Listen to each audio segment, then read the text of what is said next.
Whenever you're ready, Bob. Okay, good morning, everybody. It's a rainy day. Given that on the calendar, today is Thanksgiving, so I wanted to explore the notion of us celebrating Thanksgiving and whether or not it is appropriate from a halachic perspective for Jews to be involved in celebrating Thanksgiving. Is it a secular holiday? Is it a religious holiday? Is there any prohibition? And in fact, there's a great deal of halachic discussion specifically on Thanksgiving, at least when Jews were living in America. A lot of contemporary poskim have reservations about Thanksgiving celebrations and how it's observed. And I want to explore it a little bit with you. But first, let's get a little bit of history where Thanksgiving came from, because I think that's very important. Most people trace it back to the Pilgrims in 1621 at Plymouth Plantation in Massachusetts. They were expressing, in a religious way, their gratitude to God for a successful harvest and for surviving the winter. You have to understand, when they first came to Plymouth Rock, they got off the ship and they were in the woods. So they had to place log cabins. They had to prepare for the winter. They had to have crops. They had to have food to eat. And the Native Americans from the Wampanoag tribe taught them how to hunt, specifically wild turkey, how to plant corn, and they survived. There was storms, there was rain, and there were sporadic celebrations following that first Thanksgiving. But when did they celebrate it? They celebrated on July 30th in 1623, and then off and on. But it wasn't a formal type of thing. But it was initially a religious event where they would have some type of a prayer service, thanking God for surviving and building the colony, basically, in New England. In 1777, during the Revolutionary War, the Continental Congress proclaimed Thanksgiving. And this is an interesting historical tidbit that most Americans forget.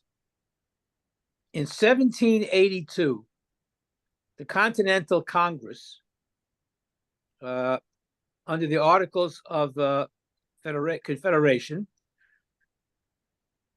elected John Hanson as the first United States president. History has forgotten him. It's before the Constitution and before George Washington. But John Hanson in 1782 was the first president, and he declared the fourth Thursday of every November to be observed as Thanksgiving Day. And it wasn't until a few years later, in 1789, that George Washington proclaimed it as an official day.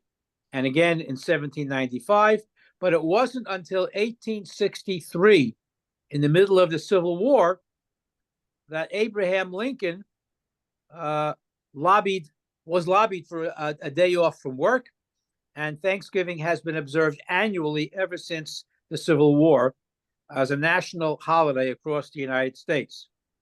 Now, this holiday, as I said, initially was of a religious nature. Again, is thanking God for our bounty, for being safe, for having a house to live in, for being warm in the cold winter. Is there anything contrary to halacha in our doing the same thing? And we'll talk about the turkey part in a moment. In Parshas Acharemos, we are told, "Uvachuko seichem lo seichem." This is a major halachic discussion throughout all ages, before even Thanksgiving came upon the scene. You're not allowed to imitate the non-Jews in any way. Dress, haircuts, building, according to Tosfos. And there are different ways of imitating the goyim. Idolatrous customs, of course, which we cannot do. What about things that are nonsensical, which are not avodah zarah, or things that are just done by the goyim in some type of celebration? Many poskim would hold that too is forbidden. Thanksgiving today is a quasi-religious festival, you might say, because many people around their Thanksgiving table express thanks to God for being in good shape, having food on the table, being with family, and so forth and so on. People express gratitude. It's customary in many homes at the Thanksgiving meal to go around the table and say, "What are you thankful for? What are you thankful for?" It may not be done within a religious format, but there are families who would hold hands and issue a prayer of thanksgiving. But what started out as religious holiday has become more of a national holiday. And again, does it fall into the category of uvechuko seichem lo seilechu? Now, before we get to the contemporary discussion, the Rishonim argue this. The Rishonim would say, the Maharik and others, the Rivash in Spain, if there is a irrational or nonsensical custom that they do, which does not have religious connotation or idolatrous connotations, and it doesn't breach any concepts of tznius or pritzus or anything, perhaps there's no prohibition in doing it. Again, if you look at the Hasidic community, the Hasidic community dresses differently than everybody else. Forgetting about why they wear streimels or kapotas, but even during the week, they would wear white shirts buttoned up with no neckties, because the goyim dress that way. Whether they wear white socks or black socks, knickers, because the goyim don't wear that anymore, although people wore knickers for a long time. Point is, they don't want to imitate the non-Jewish community in any way. It's a pasuk in the Torah. People take that very seriously. However, the Vilna Gaon and Maharsha and Tosfos and others, as long as there is a custom that is not connected to avodah zarah, not a problem. You should avoid it if you can, but it's not a problem if you don't. And on the other hand, you have the Ksav Sofer, the Maram Shik, many others who would say that sometimes it might be prohibited to imitate the goyim, even though it might be in the context of avodah zarah. Now, if Thanksgiving is truly a religious holiday or a secular one, that is where the debate rages today. Up until the 20th century in America, it really wasn't much of a religious debate.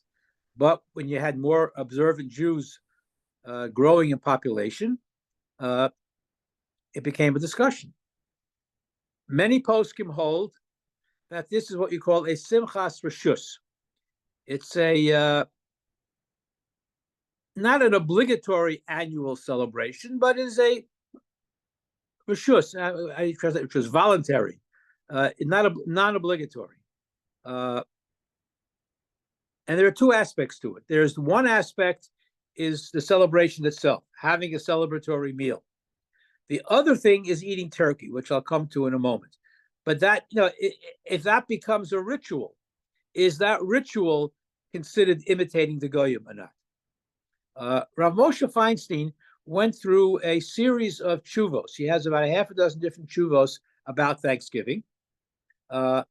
Basically, he comes out and says that it's permissible.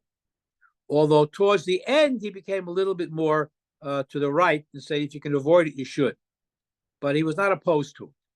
Rav Soloveitchik was also not opposed to it. He didn't feel that it violated uvechuko seichem lo seilechu. And as a matter of fact, on Thanksgiving, he would give shiur early in the morning. Normally, the Rav gave shiur around 12:30, 1 o'clock. after the boys were in the base measures preparing. On Thanksgiving, he gave shiur at 9 o'clock in the morning, and he took a plane back to Boston in order to celebrate with his family. So he did have a Thanksgiving dinner, except there was one memorable Thanksgiving where it was getting late, and he was struggling to understand a Tosfos. And one of his assistants said, Rebbe, you're going to miss your plane. He says, I don't care. We're not leaving until we understand this Tosfos. But other than that, he would have a Thanksgiving meal, I suppose. Rav Henkin, it said it's not a avodah zarah, and eating turkey could not be considered chukas hagoyim.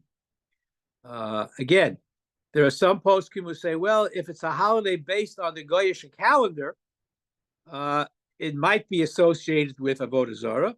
So you do have many, many contemporary religious poskim who are opposed to celebrating Thanksgiving. And in the right-wing community, it is not celebrated. They have classes today. Their schools are open today. They have regular classes. There is another interesting aspect to Thanksgiving. Putting aside the fact that we can assume in all but except the most right-wing communities, it's not considered idolatrous, it's not considered v'chukosechem lo seilechu, and there's nothing wrong with having an annual celebration expressing gratitude for living in America, gratitude for all the things that we have. However, there's a more basic question. I think we discussed it once before. What is turkey kosher? It may seem like a silly question, but it's not. In terms of kashrus, the birds that are mentioned in the Chumash as being treif, we know we can't eat. Which fowl are considered kosher? So we have a halacha in Yoreh De'ah that aside from the 24 various non-kosher birds specified in the Torah, there are certain simanim that identify fowl or birds as kosher. Actually, there are 4. But most simanim of kashrus for birds are by Masorah. In other words, if an animal is not dores, how we translate dores? If an animal is not a bird of prey and doesn't eat other animals, and a few other technical simanim, but basically, a bird is kosher, assuming it's not a bird of prey, if we have a Masorah that it is kosher. We have no Masorah about turkey because there were no qualified rabbonim in America at the time. The turkey is an American bird, wild. And by the way, I just should say parenthetically that the wild turkey is not at all similar to the turkey that you eat. That comes processed. A wild turkey is a very scrawny, very large bird. The birds that are raised on turkey farms are raised with chemicals to make their breasts very big. So you have a big turkey, and they don't look at all alike. The turkeys that are raised, that's a separate discussion. So if we don't have a Masorah about turkey, because there were no rabbonim in America at the time, and when Jews came from Eastern Europe or from the Sephardic countries to America, and they found this bird, how do we accept it as kosher? And in point of fact, for example, Rav Schechter and others don't eat turkey. Rav Soloveitchik did, other rabbonim did, but that is a whole separate discussion in terms of whether or not there's a Masorah or if you can eat turkey as a kosher bird. Interestingly enough, how do you say turkey in Hebrew? Tarnagol hodu. Hodu, right. Indian chicken. And this is all because Columbus got verblunget. He thought he found a route to India when in fact he wound up in the northern hemisphere. He never made it to America. He made it to Santo Domingo, I think. And Native Americans are called Indians because he thought he was in India. And the wild birds that they found there, they called Indian chicken, which was a turkey. But it is kosher according to Rov Deos. Obviously, the OU holds that it's kosher because they produce it. So that's a second discussion, whether Thanksgiving is a secular or religious holiday, whether it can be observed, or whether or not turkey is in fact kosher. The same question about Thanksgiving can be raised about other secular holidays. I mean, we have no problem observing Martin Luther King Day or President's Day or July 4th or Columbus Day or Veterans Day, because those don't have any religious connotation. Thanksgiving does, initially anyway. I Wally, don't. Yes, question? on the Mayflower, there were people of all different religions. Well, that's so there were Jewish people there. So if you consider it a religious holiday, even back then, the Jews were thanking God for the same reasons that the non-Jews were. okay. I don't dispute that. As a matter of fact, just as a footnote to that, when they set up the Jamestown colony and they began, settling America, they had to decide what should be the official language in America, because they were all educated people. An educated person meant that you knew Hebrew, Greek, and Latin. That defined you as a literate, educated person. And they took a vote. What should be the official language in America? English, Greek, Latin, or Hebrew? Because they knew the Bible in Hebrew as well. And Hebrew lost by one vote. Not because they were Jews necessarily, but because they were literate people and they knew the Bible in Hebrew. It wasn't a spoken language necessarily, but there were Jews on the Mayflower. I don't know how frum they may have been, but clearly there were all kinds of people there, primarily Protestants. I don't know how many Jews were on the Mayflower, but they were primarily Protestants escaping persecution in Europe from the Catholic Church. In any event, Rav Moshe Feinstein wrote his first tshuva about Thanksgiving in 1953, where he was fairly lenient. By 1980, he was a little bit more cautious and more strict about it. But clearly, this is not a religious festival today, according to Rov Deos. There are poskim who would say not to observe it. The general consensus among, I would say, modern Orthodox thinkers is that there's no problem in celebrating Thanksgiving. There's also no problem in eating turkey, obviously, because it carries a hechsher. Rabbi? Yes. You said in 1953, Rabbi Moshe Feinstein, said it was okay for Thanksgiving, but then later he got a little stricter. What caused him to change his opinion? Well, because as the right-wing Jewish community grew, its influence spread. It's the same reason. For example, when Rav Moshe Feinstein's children got married, there was mixed seating at the weddings. Okay, they asked his son, Rav David Feinstein, "Why don't you come out and say there's nothing wrong with it? And in fact, it should be encouraged, because where else would young men and women think about wedding except at a wedding? It makes sense." So, and all of Rav Moshe Feinstein's children had mixed seating at their weddings. And Rav David Feinstein, Zatzal, said, I don't want to get picketed. They'll have pickets in front of my house if I go out in public with that. So, unfortunately, the influence of the right-wing community is such that people are afraid to say what's on their mind. I found one fascinating tshuva of Rav Moshe when he talks about the use of gas on Yontif, on gas ranges on Yontif, and I remember the words because it burned into my mind. He said, "Yeshli etzli yesh chidush gadol." I have a great chidush to explain about the use of gas on Yontif. Avol ein hazman ro'il galosa. The time is not ready for me to reveal it. He was afraid because he got clobbered a few times when he came out with his tshuva about artificial insemination. He was lambasted and criticized.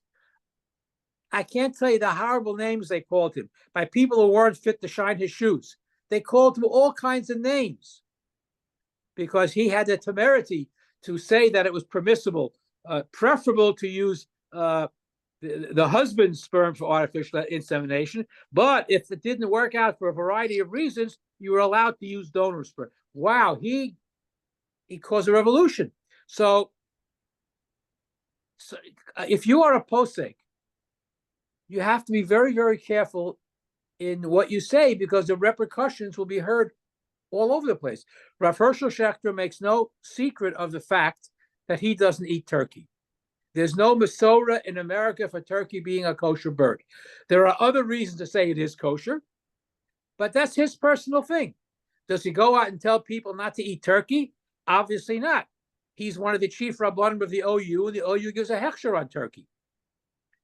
So there are people who have points of view that they press and other points of view that they don't push. He is a big advocate of tcheles in tzitzis, and he pushes it.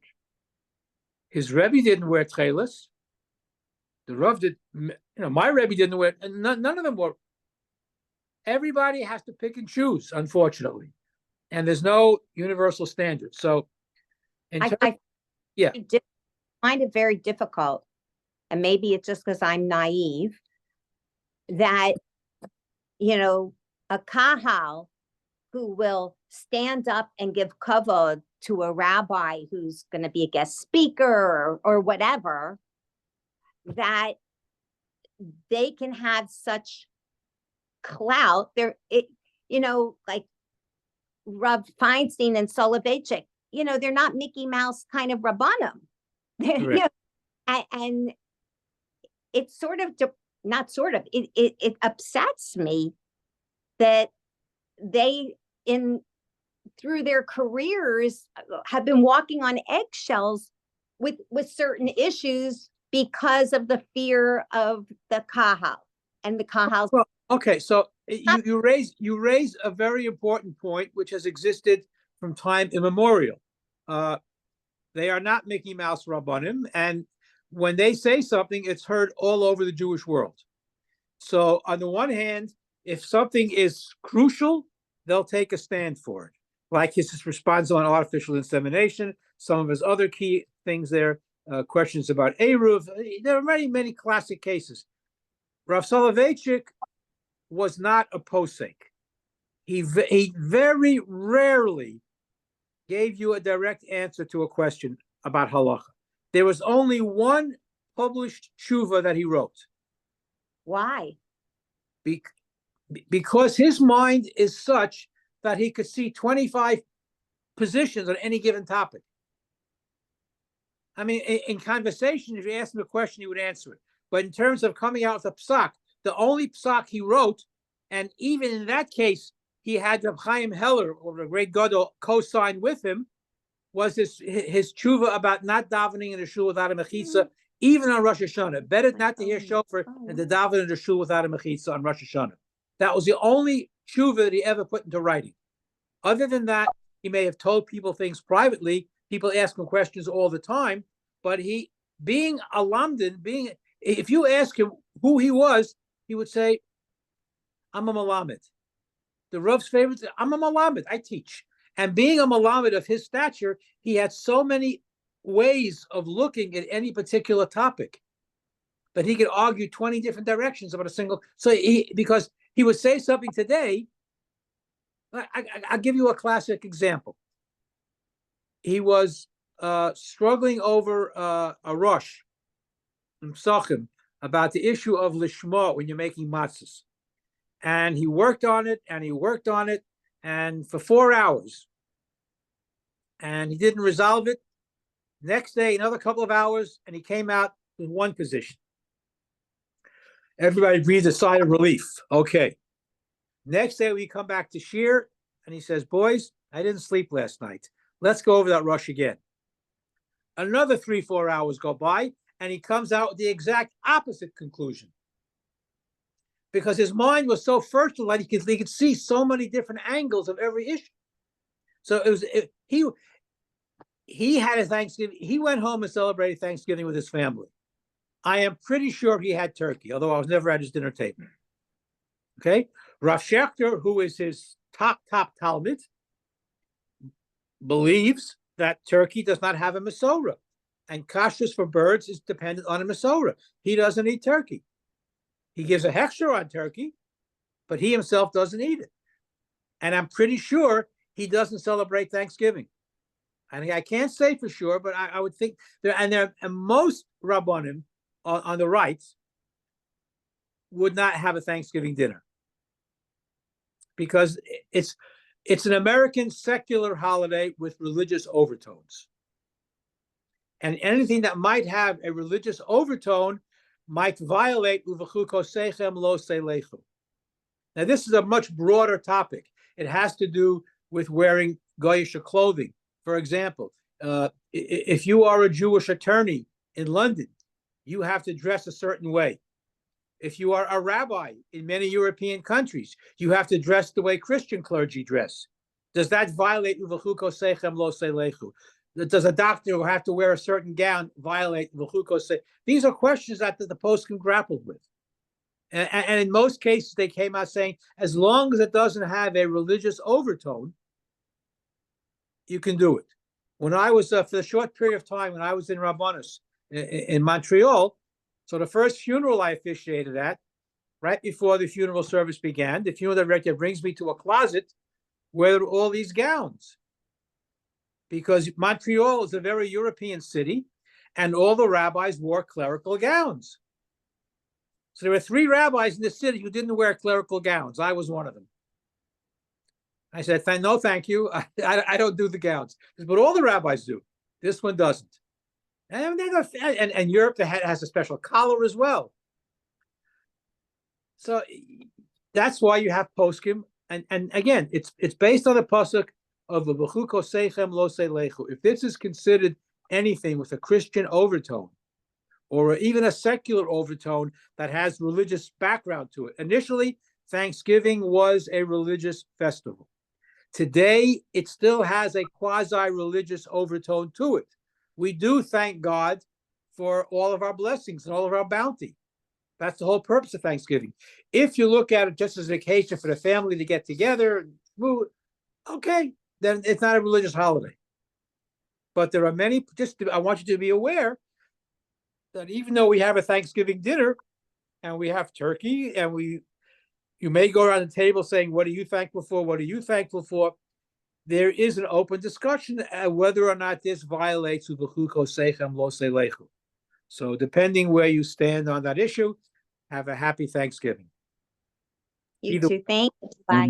Thank you. Either way, enjoy your turkey.